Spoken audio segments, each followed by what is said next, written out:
Assalamualaikum warahmatullahi wabarakatuh. Halo kawan-kawan, selamat datang di podcast Bidasari bersama saya Iwa. Ya, kebetulan ini adalah podcast pertama kita, podcast kelompok belajar Bidasari. Nah, untuk kawan-kawan yang ingin tahu apa itu kelompok belajar Bidasari, saat ini kita akan membahas tema tentang apa itu sejarah, apa itu makna dari kelompok belajar Bidasari. Dan kebetulan kita sudah kedatangan narasumber yang sekaligus Ketua Umum dari Kelompok Belajar Bidasari, yaitu Pak Junaidi. Ya, Pak, kita langsung aja ke pertanyaannya, Pak ya. Terkait Kelompok Belajar Bidasari, Pak. Ya. Nah, jadi dari pandangan Bapak sebagai Ketua Umum Kelompok Belajar Bidasari, Pak, apa itu Kelompok Belajar Bidasari, Pak? Baik, jadi kelompok belajar Bidasari, namanya kelompok belajar ya. Jadi adalah suatu wadah bagi orang-orang, terutama para remaja, untuk belajar bersama dalam sebuah komunitas, di mana nanti mereka bisa saling berinteraksi, saling berkomunikasi, saling berbagi pengalaman, tempat untuk berbagi pengetahuan, bahkan mungkin juga menjadi tempat untuk berbagi keterampilan. Itu kelompok belajar Bidasari. Jadi namanya kita beri Bidasari itu diambil dari nama ibu dari founder Bidasari sendiri, yaitu Bapak Haji Andi Sahrandi. Jadi orang tua beliau, ibu beliau itu bernama Bidasari. Jadi makanya kita beri nama kelompok belajar Bidasari. Gitu kira-kira. Dulu ceritanya, ibu beliau ini ingin sekali mendirikan suatu lembaga pendidikan di kampungnya, yaitu di Kapau. Dan itu disampaikan kepada anak beliau, yaitu Bapak Haji Andi Sahrandi. Dan alhamdulillah itu di tahun 1998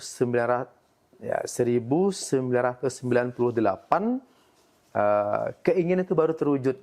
Jadi Bidasari itu didirikan tahun 1998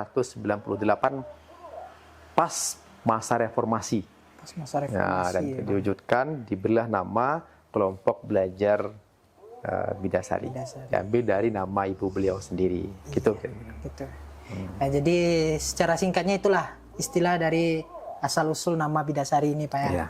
Nah, selanjutnya Pak, pasti founder kelompok belajar Bidasari ini yang Bapak sebut tadi, Bapak Haji Andi Sahrandi, mendirikan kelompok belajar ini mempunyai tujuan yang bukan saja ingin mewujudkan permintaan dari ibu beliau, tapi ada tujuan utama lain dari Bapak Haji Andi Sahrandi. Nah, apa itu Pak tujuan utama? Iya, ini kan Bidasari ini didirikan sebagai bentuk kepedulian Bapak Andi Sahrandi terhadap anak bangsa.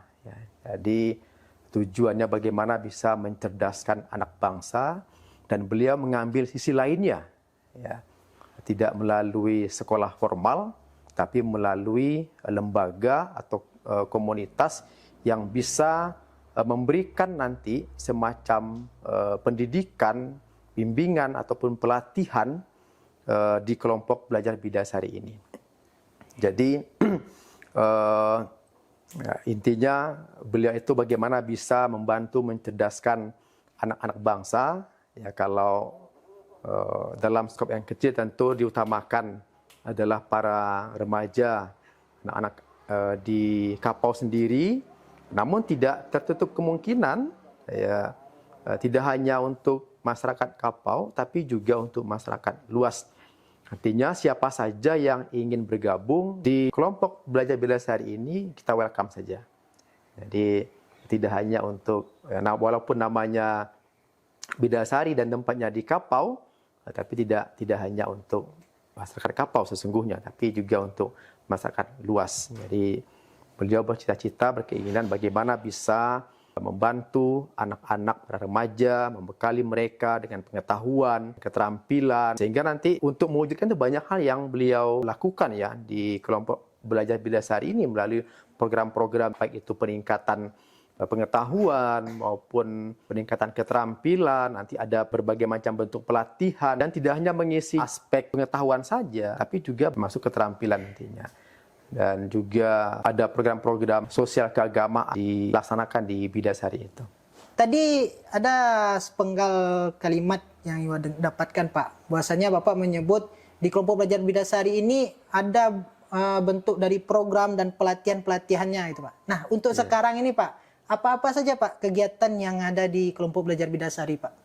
Iya, jadi di kelompok belajar Bidasari ini kita bagi ada bentuk kegiatan pendidikan ya, kemudian kegiatan keagamaan, termasuk juga dalam bentuk pelatihan-pelatihan juga dilaksanakan di Bidasari ini. Jadi sekarang di Bidasari itu sudah berjalan kegiatan silat tradisional, ya, kemudian juga ada kegiatan pramuka, termasuk juga les bahasa Inggris yang sudah berjalan, dan juga untuk kegiatan keagamaannya kita telah melaksanakan kegiatan tahsin ya, tahsin dan tahfiz Quran. Dan itu kita datangkan dari pelatih-pelatih yang sangat kompeten di bidang mereka. Itu yang sudah kita laksanakan. Nah, di awal berdirinya dahulu kita malah pernah melaksanakan kegiatan seminar nasional. Kayak itu diadakan di Bukit Tinggi. Jadi itu semua panitianya semuanya ya anggota-anggota dari kelompok belajar Bidasari. Jadi kita sini dilatih bagaimana kita memimpin menjadi anggota kegiatan, bagaimana kita bisa bekerja sama, saling berinteraksi, dan itu yang kita harapkan dari kelompok belajar Bidasari ini. Jadi banyak hal yang bisa kita lakukan gitu. Yang pengetahuan saya, apapun bentuk program yang kita lakukan itu, founder kita, Bapak Haji Andri Sarandi itu sangat mendukung sekali. Asalkan untuk kegiatan para remaja, ya beliau sangat mensupport sekali kita sebut. Apapun bentuk kegiatan. Iya. Ya, tentu maksud apapun itu adalah kegiatan-kegiatan yang memang nanti memberikan kontribusi ya yang untuk para remaja itu. Apakah itu kontribusinya terhadap pengetahuan mereka, skill mereka, ataupun yang lainnya gitu. Dan banyak lulusan-lulusan dari sini itu yang ya ketika itu ya tahun 98 ya, di saat orang mungkin tidak semuanya punya komputer ya ketika itu. Nah, beliau Pak Haji Andri Sarandi sudah menyediakan itu, sudah memfasilitasi para remaja di sini bagaimana bisa berbahasa Inggris dan bagaimana bisa menguasai komputer, IT gitu. Nah, itu kan satu hal yang luar biasa ketika itu. Iya.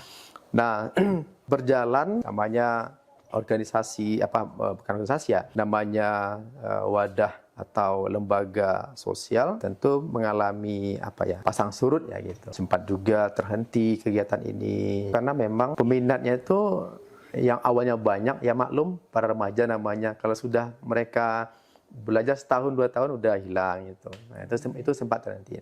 Namun itu sudah tidak lama ya, tidak lama. Ini sudah kondisi itu bisa segera teratasi ketika kita telah melakukan pembaharuan program-program. Jadi yang dahulunya hanya bahasa Inggris dan komputer, nah sekarang sudah semakin banyak kegiatan-kegiatan yang kita lakukan. Mungkin dulu itu orang baru mengenal komputer ya. Jadi minat orang untuk belajar itu sangat tinggi sekali. Di samping itu, di tahun 2000-an itu, para siswa ini mereka hanya belajar sampai jam 2, kalau tidak salah itu. Nah, sehingga selesai mereka belajar di sekolah, mereka langsung ke sini. Jadi kita dulu mulainya itu jam 3. Ya, jam 3 sampai jam 6. Nanti pas sholat asar istirahat, lalu lanjut sampai jam 6. Wah, itu peminatnya banyak sekali. Baik untuk tingkat SD, SMP, maupun tingkat SMA. Malah ada yang sudah kuliah, mereka di waktu-waktu mereka libur datang ke sini. Jadi boleh dikatakan puluhan ya ketika itu peserta atau anggota dari kelompok belajar Bidasari. Nah, kalau sekarang ini menjadi kendala kita. Karena sekarang itu orang belajar, para siswa itu belajar sampai sore. Jam 4, malah ada yang sampai jam 5.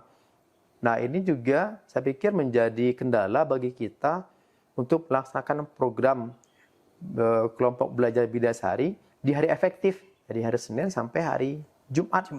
Maka kita mencoba mengatasi hal ini dengan melaksanakan kegiatan-kegiatan atau program-program di Bidasari ini ya di hari Jumat sore, Sabtu dan Minggu. Nah, jadi kita padatkan di hari-hari itu. Hampir setiap minggu itu ada kegiatan pramuka, ada kegiatan tahfiz dan tahsin. Ya, nanti juga ada kegiatan pengajian untuk bapak-bapak ibu-ibunya. Nah, kalau latihan silat itu dilaksanakan, silat tradisional itu dilaksanakan di malam hari. Itu apanya? Bedanya ya anggotanya ya tidak sebanyak dahulu lah gitu. Kalau dulu banyak anggotanya, sekarang tidak sebanyak yang dahulu. Namun kita masih bersyukur beberapa program yang kita rancang itu ada peminatnya dan sampai sekarang berjalan. Dan itu semuanya dibiayai oleh Bapak Haji Andi Sarandi. Jadi tidak ada yang bayar, ya. Semuanya gratis. Siapapun boleh belajar di sini, asalkan mereka mau belajar, kita terima. Gitu. Gratis semuanya, Pak. Gratis semuanya, ya. Nah, tadi kan Bapak ada nyebutkan bahwasanya minatnya bagi peserta untuk mengikuti kelompok belajar Bidasari ini antara yang dulu dan sekarang itu berbeda. Yang dulu banyak dan sekarang tidak sebanyak yang dulu lah. Gitu. Nah, itu kan suatu tantangan, Pak, bagi Bapak yang sekaligus Ketua Umum kelompok belajar Bidasari. Nah, lalu apa solusinya, Pak, dari Bapak untuk mengatasi ataupun untuk meningkatkan kembali bukan saja kualitas tapi kuantitas dari pesertanya gitu, Pak? Iya, kalau sekarang kan sudah banyak juga ya tempat les di luar ya. Bahkan di sekolah-sekolah itu sudah menyediakan labor komputer dan juga labor bahasa. Ya, jadi ini tentu menjadi tantangan bagi kita sehingga memang untuk les bahasa Inggris dan komputer itu tidak lagi banyak di sini. Nah, makanya untuk mengatasi itu, ini kan kalau itu juga yang masih kita jalankan programnya, tentu tidak akan banyak lagi peminatnya. Ya. Nah, maka kita coba kegiatan-kegiatan lain. Nah, salah satunya adalah podcast ini. Ya, jadi ini saya pikir menarik sekali untuk mengasah kemampuan, keterampilan para remaja kita, bagaimana mereka bisa menata atau mengelola podcast ini dengan baik, merancang programnya, kemudian nanti mendatangkan narasumbernya, yang itu anggota dari kelompok belajar Bidasari, gitu, yang jadi hostnya dari kelompok Bidasari, ya kameramennya, editornya aja, semua dari anggota-anggota kita. Nah, ini tentu saja kita harapkan menjadi daya tarik bagi para remaja, gitu. Nah, sekarang Pak, jika ada kawan-kawan Pak yang ingin bergabung ke kelompok belajar Bidasari ini Pak, apa ada syaratnya dan apa-apa saja, kalau ada apa saja yang harus dilengkapi dan dicukupi oleh kawan-kawan yang ingin daftar ke Bidasari ini Pak? Ya, syaratnya satu, serius. Jadi kita siap menerima dan welcome sekali dengan anggota-anggota yang mau bergabung dengan Bidasari kalau mereka memang betul-betul serius dan mau belajar. Yang namanya tadi kelompok belajar ya, jadi memang kita sama-sama belajar di sini. Jadi kalau mereka mau belajar apa saja, belajar silat, belajar pramuka. Nah, kita fasilitasi. Ya, belajar tahsin, belajar tahfiz, kita fasilitasi. Oh, belajar bagaimana menjadi host, ya, belajar bagaimana menjadi editor. Nah, itu kita fasilitasi di sini. Selanjutnya Pak, setelah Bapak menjelaskan tadi kan terkait tantangan, solusi, sejarah, sebagainya macamnya, untuk sekarang nih Pak, apa harapan Bapak sebagai Ketua Umum untuk Bidasari ke depannya? Ya, kita berharap kelompok belajar Bidasari ini semakin berkembang dan bisa membuat program-program yang lebih banyak lagi.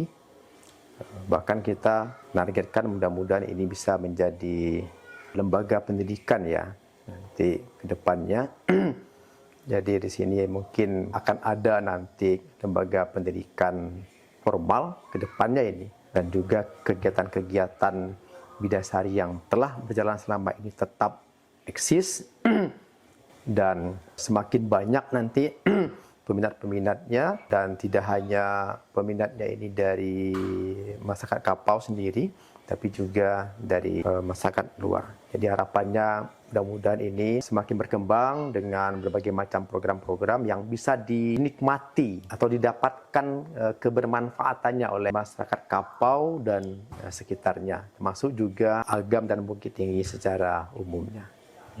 Ya, untuk adik-adik yang hari ini sudah menjadi anggota di kelompok belajar bidasari, teruslah berkarya, teruslah berkreasi, teruslah melibatkan diri dalam berbagai macam kegiatan-kegiatan di bidasari ini, dan jangan lupa ajak teman-temannya untuk bisa bergabung bersama kita, apakah itu mahasiswa, pelajar.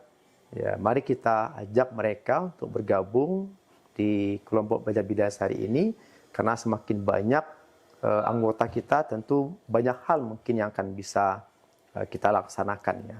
Bisa jadi nanti dengan semakin banyaknya anggota ini, kita bisa membuat atau mengangkatkan suatu kegiatan yang sifatnya lebih besar lagi. Ya, seperti yang kita rencanakan di Desember 2025 ini, insya Allah kita akan melaksanakan festival ya. Oh, festival ya Pak? Festival Sile. Festival Sile. Nah, ini tentu menjadi wadah bagi kita untuk mensosialisasikan kegiatan-kegiatan di kelompok belajar bidasari. Ya, tidak hanya festival Sile, mungkin nanti pramukanya bisa kita kembangkan lagi. Ya, mungkin juga nanti ada lomba tahfiz dan tahsin tingkat agam, ya, dan banyak hal yang pokoknya kita akan melakukannya secara bersama-sama dengan melibatkan semua anggota. Jadi itu pesan saya kepada para anggota-anggota yang telah bergabung, selalulah aktif mengembangkan bidasari ini, kemudian jangan lupa nanti ajak teman-temannya untuk bergabung bersama kita. Semakin banyak anggota kita, semakin banyak yang bisa kita lakukan secara bersama-sama. Ya.